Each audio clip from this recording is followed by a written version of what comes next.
ವಲ್ಲಭ, ಗಜ ಬಂಡೆ ಬಗ್ಗೆ ನೀನು ಯಾಕೆ ಮಾತಾಡ್ತಾ ಇದೀಯಾ? ಆ ದುಷ್ಟಂಗೆ ದೊಡ್ಡಮ್ಮನ ವಿಚಾರ ಯಾಕೆ? ನೆಕ್ಸ್ಟ್ ಟೈಮ್ ಬಂದ್ರೆ ಏನ್ ಮಾಡ್ತೀನೋ ನನಗೆ ಗೊತ್ತಿಲ್ಲ.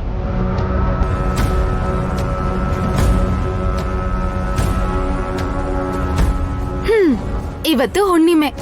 ಇವತ್ ಮಿಸ್ ಮಾಡಿದ್ರೆ ಆ ಮಂತ್ರವಾದಿ ಭುಜಂಗಮಣಿನ ತಗೊಂಡ್ ಹೋಗ್ತಾನೆ ಅಂತ ಅರ್ಥ ಮಾಡ್ಕೊಳ್ಳಿ. ನೈನಿ,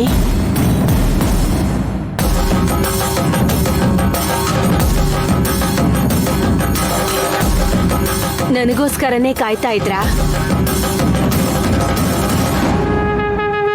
ಇವಾಗ ಬಂದ್ಲು ಗಾಯತ್ರಿ ದೇವಿ.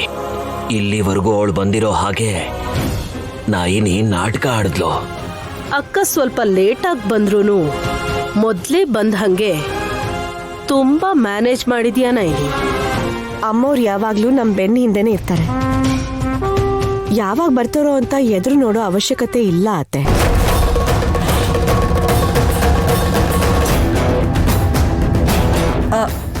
ನೈನಿ, ದೊಡ್ಡತ್ತೆಗೆ ಮಣಿಕಾಂತ ಪ್ರಾಂತಕ್ಕೆ ಹೇಗೆ ಹೋಗ್ಬೇಕು ಅನ್ನೋದು ಹೇಳಕ್ ಹೇಳು. ಹೇಳ್ಬೇಕು ಅಂತಾನೆ ಬಂದಿದ್ದಾರೆ. ಅಮ್ಮ, ಆ ಮಂತ್ರವಾದಿ ಗಜಬಂಡೆ ಆ ಪಂಚಕಮಣಿನ ಕೊಡದೇ ಇದ್ರು ಸರಿ, ಭುಜಂಗಮಣಿನ ತಗೊಂಬರೋದಕ್ಕಾದ್ರೆ ನಾನು ಗುಣ ಆಗ್ತೀನಿ ಅಂತ ಸ್ವಾಮೀಜಿಗಳು ಹೇಳಿದ್ದಾರೆ. ಹೌದು ಕಂದ, ಅದನ್ನ ಹೇಳ್ಬೇಕು ಅಂತಾನೆ ನಾನೀಗ ಬಂದಿದ್ದು. ನೈನಿ, ಅಮ್ಮ ಏನಾದ್ರು ಹೇಳಿದ್ರ? ಅದಕ್ಕೆ ಬಂದಿದ್ದೀನಿ ಅಂತ ಹೇಳಿದ್ರು ಯಜಮಾನ್ರೆ. ಹೇಳಿ ಅಕ್ಕ. ಹೇಳ್ತೀನಿ. ಅಮ್ಮವ್ರೆ, ಆಗ್ಲೇ ನನಗ್ ನೀವು ಕಾಣಿಸ್ತಿದ್ದೀರಾ ಅಂತ ಹೇಳ್ದೆ. ಅತ್ತೆ ಏನೋ ನೀವು ಕಾಣಿಸ್ತಿಲ್ಲ ಅಂದ್ರು. ಭಾವ ಏನೋ ಹಾಗಾದ್ರೆ ನೀವು ಗಜ ಬಂಡಿಗೂ ಕಾಣಿಸಲ್ಲ ಅಂತ ಹೇಳಿದ್ರು.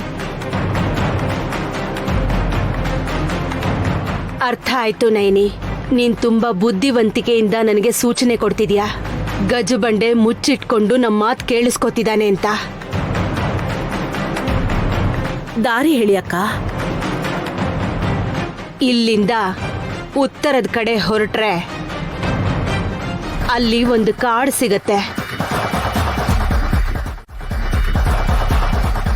ಮಾಮ್, ದೊಡ್ಡಮ್ಮ ದಾರಿ ಹೇಳ್ತಾರ?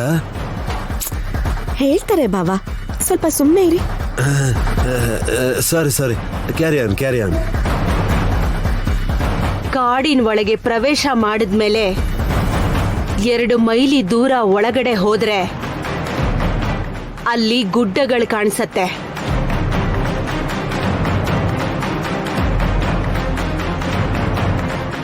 ಅಲ್ಲಿ ಬಲಗಡೆಗೆ ತಿರುಗಿ ಫರ್ಲಾಂಗ್ ದೂರ ಹೋದ್ರೆ ಮಣಿಕಾಂತಗಿರಿಗೆ ಹೋಗೋ ದಾರಿ ನಿಮಗೆ ಕಾಣಿಸತ್ತೆ.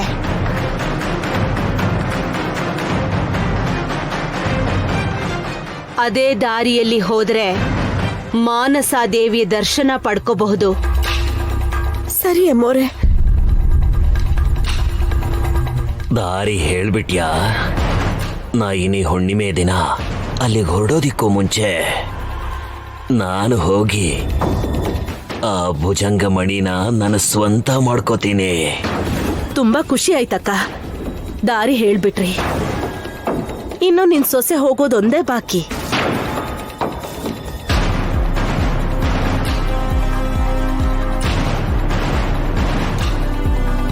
ಹುಣ್ಣಿಮೆ ಬರಬೇಕು ತಿಲೋತ್ತಮ.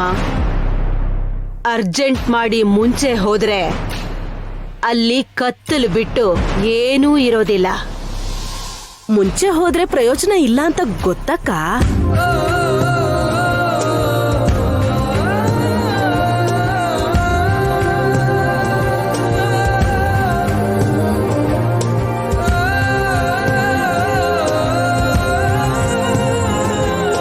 ಯಜಮಾನ್ರೆ, ಅಮ್ಮವರು ನಿಮ್